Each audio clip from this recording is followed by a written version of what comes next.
ఇంకా నువ్వు నీ పార్టీ బండి సంజయ్ ఇలా ఎంతమందికి సిబిఐ దాడులు ఈడీ దాడులు వేసి కేసులు కూడా పెట్టలేదు. ఇలా మన వాషింగ్ పౌడర్ నిర్మా అని చెప్పి టీవీలలో కూడా చాలా సోషల్ మీడియాలో కూడా తిరిగింది, మీకు అందరికీ తెలుసు. స్త్రీలను చెరిచి స్త్రీలను లొంగ తీసుకొని ఈయన మమ్మలను ఈ విధంగా ఇబ్బంది పెడుతున్నాడని చెప్పి ఒక బీజేపీ ఎంపీ బ్రిజేష్ భూషణ్ అంటే ఒక కేసు కూడా పెట్టలేదు. మమ్మల్ని ఇబ్బంది పెట్టిండు, మమ్మల్ని అవమానపరిచిండు, అగౌరవపరిచిండు, మానసికంగా శారీరకంగా హింసించిండని చెప్పి ఒలింపిక్ మెడల్స్ వచ్చినటువంటి క్రీడాకారులపై దరఖాస్తు పెడితే కేసు పెట్టని దౌర్భాగ్యమైనటువంటి ప్రభుత్వం మీది బండి సంజయ్. హేమంత్ కుమార్ బిస్వాస్ కాంగ్రెస్ పార్టీలో ఉంటే సిబిఐ దాడి చేస్తావు, నీ పార్టీలో జైన్ అయితే తెల్లారే ముఖ్యమంత్రి పదవి ఇస్తావు. తెలుగుదేశం ఎంపీలు ఇద్దరు రాజ్యసభ ఎంపీలు లొంగ తీసుకుంటావు, హైదరాబాద్లో దాడులు జరుగుతాయి, తెల్లారి బీజేపీ కండవ కప్పుకుంటారు, నీకు రాజ్యసభలో మద్దతు కావాలని చెప్పి నీ పార్టీలో జాయిన్ చేసుకుంటావు, వాళ్ళ మీద ఇప్పటికీ కేసులు పెట్టవు. ఇట్లా 100 కేసులున్నాయి.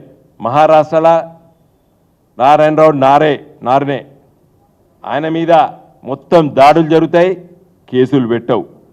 ఇట్లా చెప్పుకుంటూ పోతే ఒక 100 మంది ఫోటోలు ఉన్నాయి.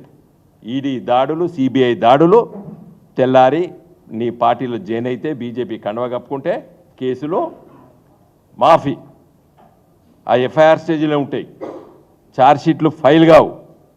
ఇక్కడ మొత్తం ఇన్వెస్టిగేషన్ కంప్లీట్ అయి 493 మంది సాక్షుల్ని విచారించి 5000 పేజీల ఛార్జ్షీట్ ఫైల్ చేసి జైల్లో పెడతావు. ఏం హక్కు ఉన్నది?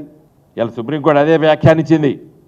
ఎందుకు జైల్లో పెట్టాలి, నీకు ఇంకేమున్నది చేసేది, నీకు ఇన్వెస్టిగేషన్ ఇంకేమున్నది చెప్పు అంటే నీళ్లు దాగి నీళ్ళు నమిలి ఆయన అడిషనల్ సాలిసిటర్ జనరల్ నేను ఇన్స్ట్రక్షన్ తీసుకుంటా అంటే సుప్రీంకోర్టు జడ్జిలు తీవ్రంగా మందలించి ఇవాళ తీర్పు చెప్పారు, బెయిల్ శాంక్షన్ చేశారు. కాబట్టి ఈ కేసు ముఖ్యంగా కవిత గారి మీద పెట్టినటువంటి ఈ కేసు పొలిటికల్లీ మోటివేటెడ్ కేసు. ఇది ఒక ఉద్యమ పార్టీని, ఒక రాష్ట్రాన్ని సాధించిన పార్టీని, రాష్ట్రం వచ్చిన తర్వాత 10 సంవత్సరాల లోపల దేశంలో ఒక గొప్ప రాష్ట్రంగా తీర్చిదిద్దినటువంటి నాయకుడిని కల్వకుంట్ల చంద్రశేఖరరావు గారిని ఇబ్బంది పెట్టడానికి చేసినటువంటి కుట్రగా ఇవాళ ప్రజలు భావిస్తున్నారు. అతి త్వరలో దీనికి సరైనటువంటి రీతిలో ప్రజల తీర్పు ఉంటుంది. జై తెలంగాణ.